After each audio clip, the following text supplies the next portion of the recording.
Bom dia, boa tarde, boa noite, Márcio Bacarini, mais um vídeo. E agora o osso duro de roer, né? Nem tudo é um mar de maravilhas.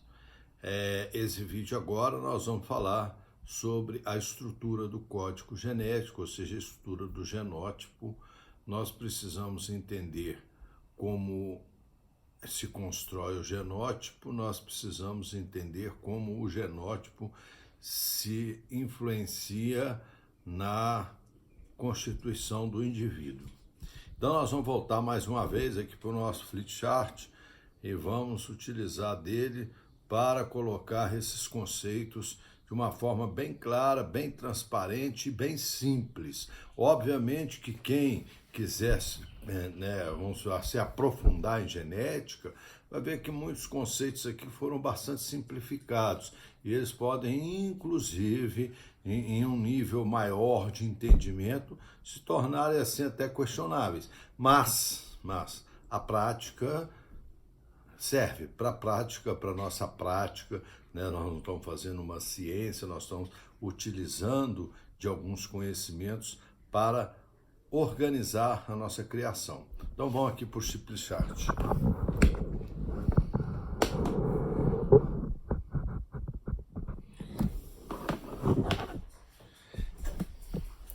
Então tá aqui, código genético, né? Genético. Dentro de cada célula do indivíduo, nós temos um código genético que nada mais é do que um conjunto de proteínas cuja expressão vai fornecer para nós as características do indivíduo. E esses códigos, né, essas proteínas estão organizadas em pares.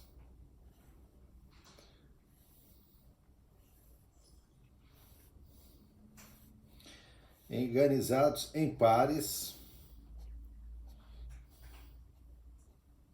que nós chamamos de genes. Então, isso aqui são os genes. Esse conjunto de genes forma o cromossoma do indivíduo, tá? Bom, não vamos entrar nessa história do cromossoma, nós vamos só esclarecer o seguinte. Quando o indivíduo, né, vai formar um gameta, vamos dizer, no caso, o homem formar um espermatozoide, essa cadeia se parte.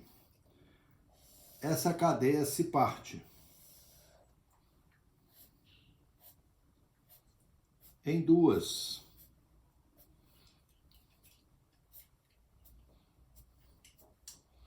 Isso acontece tanto no homem como acontece na mulher, né?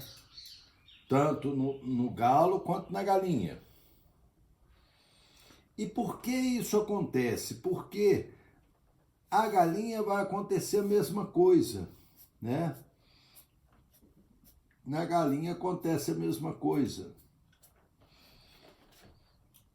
E por que isso acontece? Porque o gameta, né, do macho e da fêmea é formado por uma metade de cada parte, né? Metade do seu cromossomo, metade dos seus genes.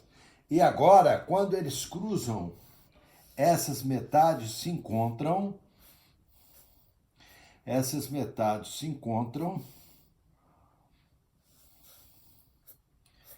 e vão formar agora um novo ser que recebeu metade dos seus cromossomos da galinha, né, e a metade dos cromossomos do galo.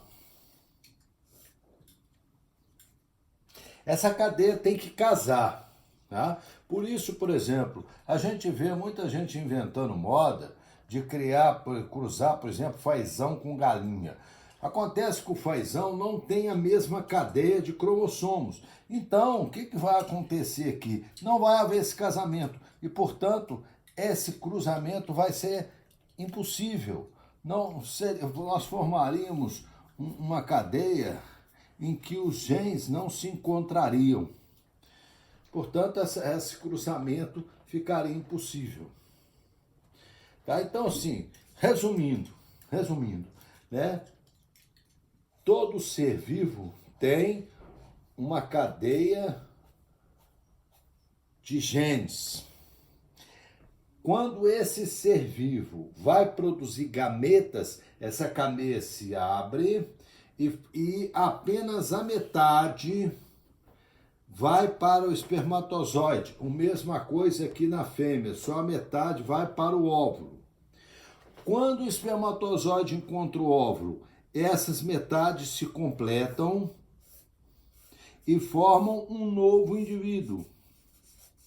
Portanto, esse novo indivíduo é resultado da união da cadeia do macho com a cadeia da fêmea. Portanto, esse novo indivíduo, ele traz características da fêmea e características do macho. Tá? É um novo indivíduo formado por isso. Donde a importância tanto do macho quanto da fêmea na produção desse novo indivíduo. Existe aí na internet uma fala, né, de que a fêmea seria mais importante do que o macho na formação do plantel de aves. Pura bagatela, não é, né? Tanto o macho quanto a fêmea cedem metade do código genético do novo pintinho. Tá? O que eu acredito que acontece é que a gente seleciona muito bem o macho. Né? Quem que a gente coloca na criação para criar? Né? Quem que a gente coloca para reproduzir? Aquele galo fenômeno. Né? O galo fenômeno, o galo top. Né? Aquele galo muito bom.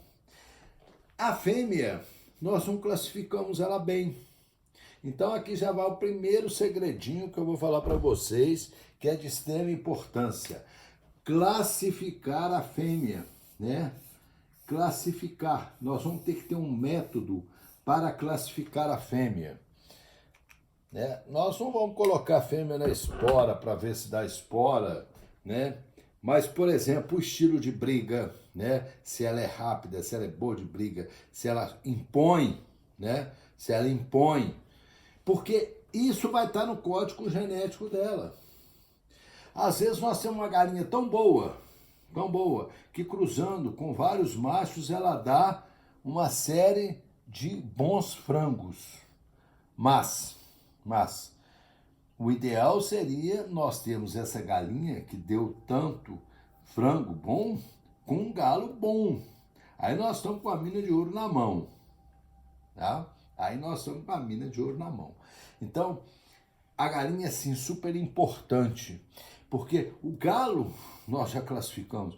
Nós precisamos aprender a classificar a galinha. Né? Que galinha vai para o cruzadouro? Né? Só porque ela é filha de um galo bom quer dizer que ela é boa? Não. Então, muitas vezes a gente cruza um galo e uma galinha, tira 5 pintinhos, dos 5 pintinhos machos que saíram, só um presta. Né? E os outros 4 não. E aí vem aquela história, né? Se por sorte você põe um bom para brigar e ele ganha, o pessoal fica de olho nos outros 4, e às vezes os outros 4 são ruins. Se a gente faz o contrário, põe um ruim para brigar, aí o bom é classificado como ruim, porque se é ruim, aí então os irmãos todos são ruins também, né?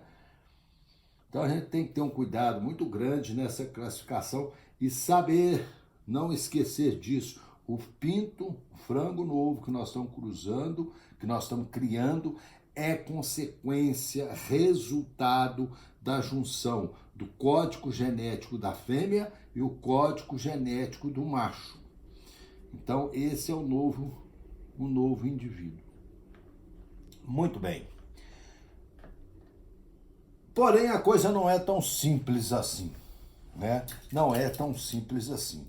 Nós temos que conhecer um outro conceito, que é o conceito de dominância e de recessividade.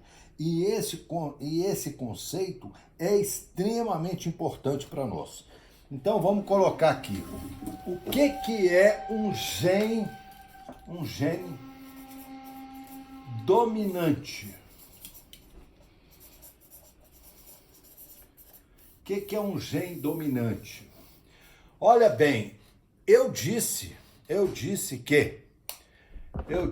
que o cruzamento de um galo e uma galinha gera um indivíduo que tem metade do código do macho e metade do código da galinha.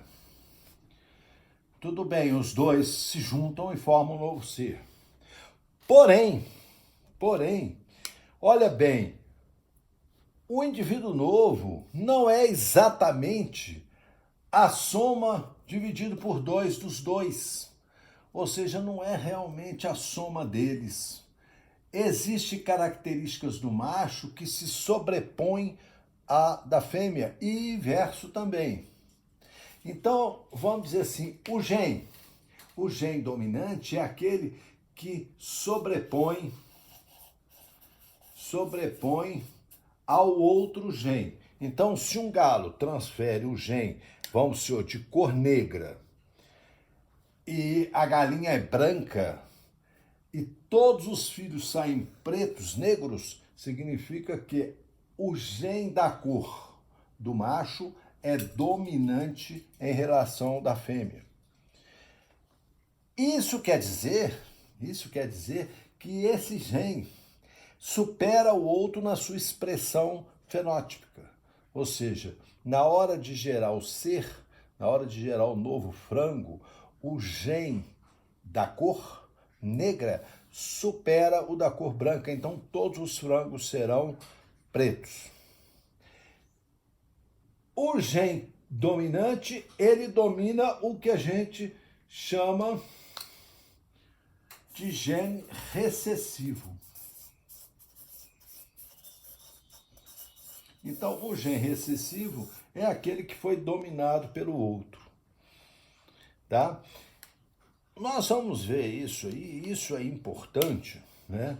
Mas eu posso já transferir algumas informações para vocês. Por exemplo, eu já dei uma dica. A cor negra é dominante em relação à cor branca. Então, se você pega um galo totalmente negro e uma galinha totalmente branca e junta os dois, o que vai ter são frangos totalmente negros, tá? Ah, mas eu cruzei um galo branco ou um galo preto com uma galinha branca e saiu galos brancos e galos pretos. Sim, nós vamos explicar isso aí, por que aconteceu isso, tá?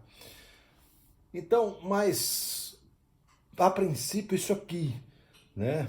Isso aqui a gente precisa entender, né? O gene dominante é aquele que sobrepõe-se ao gene recessivo, né?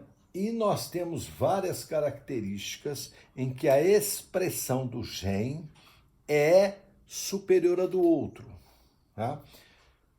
Bom, além da questão do gene dominante e gene recessivo, a gente precisa saber como esse código é montado. Nós temos mais 2 critérios que a gente tem que conhecer. O que nós chamamos de homozigoto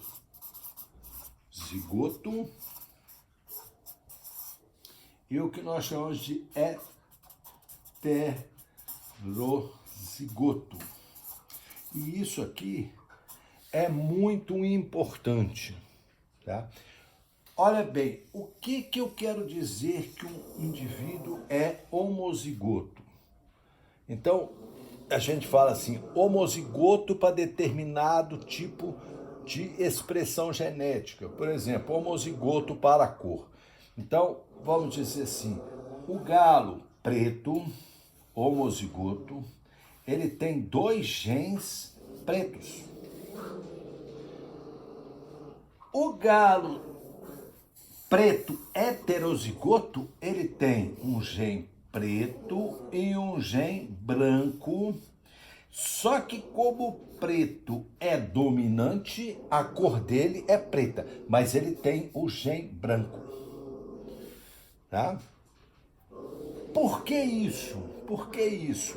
Porque isso aqui vai explicar para nós, à frente, como é que um galo preto, que é dominante, tem um filho branco, tá? Nós vamos explicar isso para vocês. Então, quando eu digo que um indivíduo é homozigoto para determinada característica, quer dizer que ele só tem o gene dominante dessa característica.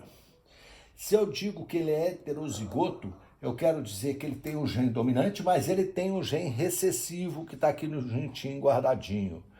Né? No caso aqui, nós usamos a cor preta, o homozigoto, ele tem 2 genes da cor preta, o heterozigoto, ele tem um gene da cor preta, mas tem um genzinho aqui da cor branca. Ele é preto, mas ele tem um gene da cor branca aqui, tá? Então, repetindo aqui rapidamente, nós somos resultados do nosso código genético que nos foi transferido pelos nossos pais, ok? Na formação dos gametas, do espermatozoide e do óvulo, tanto no macho como na fêmea, essa cadeia se racha. Então, o espermatozoide do homem tem metade do código genético, o óvulo da mulher a outra metade. Quando o espermatozoide fecunda o óvulo, essas metades se completam e formam um novo código genético do indivíduo que vai nascer, tá? Então, um novo indivíduo é formado por metade dos genes do macho e metade dos genes da fêmea. E são metade, metade certinha, ok? Bom, esse é a formação do código genético. E nós temos ainda que relembrar esses 4 conceitos aqui. O gene dominante e o gene recessivo. Ou seja, existem genes que dominam o outro, de tal forma que a presença dele inibe a ação do outro. Então, o indivíduo manifesta-se somente com a expressão desse gene. O outro fica, abafado. Então, isso é o gene dominante, esse é o gene recessivo. Quando o indivíduo tem 2 genes dominantes ou 2 genes recessivos, pode ser recessivo também, né? Tem 2 genes dominantes ou 2 genes recessivos, nós dizemos que ele é homozigoto. Ele só tem um tipo de gene. Seja ele o gene dominante, seja ele o gene recessivo. Ele é homozigoto. E quando nós dizemos que o indivíduo tem os 2 tipos de gene, o recessivo e o dominante, nós dizemos que ele é heterozigoto. Ele tem 2 tipos de gene. Ok? Bom, esse é o primeiro, a primeira aproximação. Nós vamos voltar outras vezes nesse conceito, relembrar nas próximas aulas esse conceito, porque ele é extremamente importante. Nós vamos buscar sempre estar conhecendo um pouquinho do código genético, dos genes dominante e recessivo das nossas aves, para a gente poder ter uma probabilidade maior de alcançar os nossos objetivos, ok? Até o próximo vídeo, onde nós vamos falar sobre a expressão desses genes, homozigoto e heterozigoto, para a gente entender as probabilidades que existem quando se cruza esses indivíduos. Então, ok? Muito obrigado, até a próxima.